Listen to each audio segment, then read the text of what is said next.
자, 이런 와중에 그 미중 정상회담 과정 중에 시진핑이 트럼프 앞에서 언성을 높여가면서 이게 중요해요. 언성을 높여가면서 일본을 무장화하는데 미국이 영향을 미치고 있으면 안 되는 거지! 라고 큰 소리를 쳤다고 하는데 와. 사실 이게 팩트라고 확인이 된다고 치면 정말 트럼프는 동네 호구된 거예요, 지금. 나는 근데 시 주석이 원래 이렇게 언성을 높이고 그러니까. 표정 변화가 있는 사람이 화내는 아니잖아요. 사람이 아닌데. 네. 근데 그분이 했다라는 거는 진짜 엄청 화가 상대 났다는 입장에서는 거지. 쫄 수밖에 없는 상황이 된 이게 거예요. 왜 그러냐면 트럼프랑 둘이 있는 생만 그러면 들이 멱살을 잡았는지 가위바위보를 알 할지 수가 없잖아요. 모르는데 미국 관리들이 동석해 있는 그 자리에서 그러니까. 막 성질을 냈다는 거야. 그래서 급발진을 한 거죠. 다카이치 욕을 했다고. 네, 그렇습니다. 자, 이 미중 정상회담 당시에 무슨 일이 있었는지 그 뒤에 이제 계속해서 관련해서 보도가 나오고 있는데요. 자, 그 중에 하나가 일단 이 관련 보도는 이상해요. 영국 파이낸셜 타임즈에서 항상 요게 나옵니다. 뭔가 이 언론사에 소스를 주는 미국 당국자가 있는 것 같습니다. 자, 익명의 취재원 7명을 인용해가지고 25일 날 한 보도인데요. 시 주석이 회담에서 목소리를 높이고 흥분한 모습을 보이면서 다카이치 사나이 일본 총리를 비난했고 가장 격렬한 모습을 보였다라고 합니다. 근데 원래는 이 주제가 사전에 준비되지 않은 주제였다라고 해요. 그런데 갑자기 시 주석이 이 얘기를 하니까 당시에 동석했던 미 정부 관계자들이 굉장히 놀랬대요.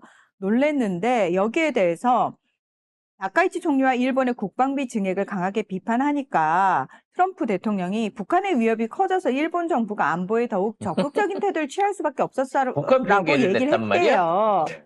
네, 그랬더니 어쨌든 이제 시 주석이 그 부분과 관련해가지고 굉장히 조심해. 계속 일본의 재무장화에 대해서 니들이 빌미를 주거나 방기하거나 도움을 주는 모습 보이면 우리가 가만히 있지 않을 거야 라는 언사를 그냥 분명하게 그 부분을 전달을 한 거죠. 그래서 그런지 중국의 해군들이요 지금 굉장히 많이 일본과 그러니까 일본의 오키나와하고 대만 사이 지역에 집중적으로 배치가 되고 늘어나고 있는 모습을 보이고 있습니다. 서해안 쪽에도 일부 해군들이 와 있는데 그것보다 5배 이상 전력들이 지금 오키나와 앞바다 쪽에 집중적으로 이걸 배치가 돼서 숫자가 늘어나고 있는 거고, 오키나와에 있는 미군들이 굉장히 불안해하면서 미사일 전력들을 강화하면서 혹시라도 모를 상황에 대비하고 있다고 하고 있거든요. 대신에 일본 군대들은, 일본의 군함들이나 이런 것들은 아예 경계선에서 빠져버린 거예요. 그러니까 지금 있는 상황에서 중국의 도발, 옛날에 일본의 도발이 있었을 때는 서로 막 부딪히면서 언론 플레이를 하면서 지금 이렇게 강대강으로 부딪히고 있다 그러는데 지금은 일본 오키나와 앞바다에 중국 해군들이 거의 NLL을 넘어가지고 진을 치고 있는데도 불구하고 아무런 반응과 언론 보도가 나오지 않고 있을 정도로 지금 중국 해군들이 바짝 화가 나 있다는 거죠. 이걸로 갖고 대만을 포위하려고 할지 아니면 진짜로 오키나와 미군 기지 앞으로 쳐들어오게 될지는 뭐 중국이 결정하기에 나름이겠습니다만 뭔가 외교적으로 큰 메시지를 요구하고 있는 게 아닌가라는 생각이 듭니다. 그래서 급하게 다카이치가 안동 찜닭 핑계대고 우리나라에 와서 뭔가 협조를 요청하지 않았나 싶은 생각도 들기는 하는데요.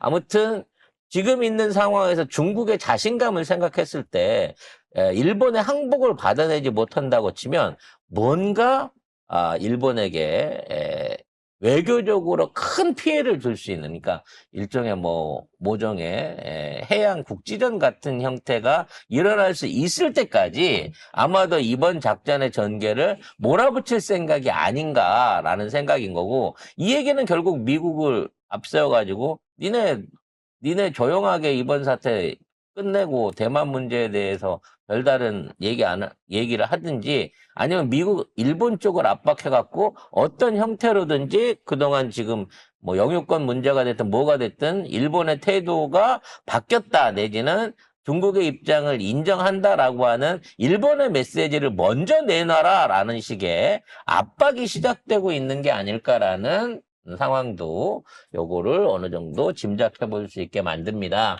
자, 일단 파이낸셜 타임즈가 23일 날 어떤 보도를 내놨냐면 일본이 미국에 2024년에 주문한 400발의 토마호크 미사일 인도에 심각한 지연이 예상이 된다라고 미국이 일본에 통보를 했다라는 내용의 보도를 내놨고요. 그 다음날 일본 요미우리 신문이 미중 정상회담에서 시 주석이 나카이치 총리와 라이칭더 대만 총통을 거명하면서 이들이 지역 평화를 위협하고 있다면서 이들을 지원하지 말라고 트럼프 대통령에 요구를 했지만 트럼프 대통령은 이에 동의하지 않고 나카이치 총리의 지도력을 높이 평가하며 두둔했다라고 보도를 했어요. 이 일본 입장에서는 자, 이게 뭘 의미하느냐? 시 주석이 화를 내면서 나카이치 라이칭더를 저는 거론했을 것 같아요. 그리고 지원하지 말라고 분명히 이 얘기는 있었던 것 같습니다. 자, 여기에 대해서 트럼프 대통령이 어떻게 반응했는지는 지금 약간 얘기가 갈리고 있거든요. 일본 측에서는 자, 이에 동의하지 않고 나카이치 총리의 지도력을 높이 평가하며 두둔했다. 요거는 제가 봤을 때 트럼프가 나카이치한테 전화를 해가지고 내가 이렇게 얘기했어 라고 해둔 거고 대신 중국하고의 관계는 네가 풀어라. 아유, 화 많이 났더라고, 중국. 내가 당분간은 자극하지 말라고 조용히 얘기하지 해라. 않았을까요? 입 닫고 있어. 그게 또 어디 가갖고 함부로 주둥이 놀리고 무슨 평화헌법이 어쩌네, 뭐, 공격하는 군대를 가지네. 이따위 소리는 했다가 쳐맞아도 내가 못 도와줘. 요런 식으로 제가 봤을 떠넘긴 때는 것 같아요, 네. 일본 쪽에. 그러니까 일본 요미우리 신문이 얘기한 거는 트럼프가 주장한 바를 전달한 거고 그거는 사실 일본 측에서는 그렇게 믿고 싶잖아요. 그렇지. 그리고 근데 트럼프는 입만 열면 구란데. 그리고 사실 일본도 아니야 전에도 얘기했지만 일본은 대한미사일이나 그 함대지 미사일 자체로 무장이 안 돼 있는 상황이었는데 그나마 그 400발을 희망처럼 우리가 토마호크 400발이라도 있으면 우리가 그래도 자위력은 발휘할 수 있을 거야. 요렇고 믿음으로 갖고 2년을 기다렸는데 그 영영 안 준다고 하는 이 상황에서 어떻게 지금 중국의 객입니까? 심지어 그동안 믿어왔던 세계 최강의 해군이라고 믿었던 그 미국의 해군들이 이란에 가갖고 항모를 3척이나 동원했는데도 판판이 깨지고 돌아와서 지금 북태평양의 일본군을 도와줄 항모 한 대가 없는데 지금 이 상황에서 어떻게 개기겠냐고. 그래서 일본은 물론 동남아 국가들 동원해가지고 우리가 구축함 주고 미사일 주고 할 테니까 얘들아 우리 어깨 걸고 같이 중국을 한번 막아보자라고 하고 있지만 배는 고마워. 근데 배가 깡통이다. 어떻게 우리가 이거 충파할까? 거북선이야 이거? 이러고 있는 상황이에요. 걱정하지 마. 우리는 위성이 있잖아. 우리 위성으로 얻은 정보 니들한테 공유해 줄게. 아니 그건 알겠고 아니 돌이라도 하나 줘야 집어 던질 거 아니야. 괜찮아 얘들아. 니들과 우리가 힘을 합치면 되고 나 한국 갔다 온 거 봤지? 한국 대통령도 나 도와줄 거야. 마음으로만 도와준대잖아.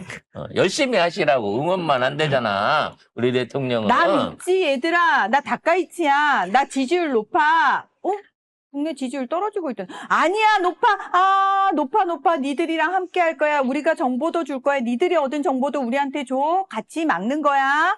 그래서 아마 연내에 무슨 평화헌법 개정이라든지 이전에 어떤 군대 내규를 바꿔갖고 지금 보면 자위대 안에 있는 그 계급 조직들을 그동안에 이제 계급 조직들이 크게 오래 근무한 사람 그다음에 신인 심참 이런 식으로 두세 단계밖에 없었는데 요거를 일반적인 그 다른 나라 군대들처럼 중간중간 연관급의 별급에다가 이런 걸 나눠가지고 계급 제도를 개편하려고 지금 일본이 준비를 하고 있었다고 해요. 그러니까 완전한 정식군이 되기 위한 준비를 하고 있는데 아마도 이 움직임이 올해 안에는 힘들 거다라는 예상을 해보게 됩니다.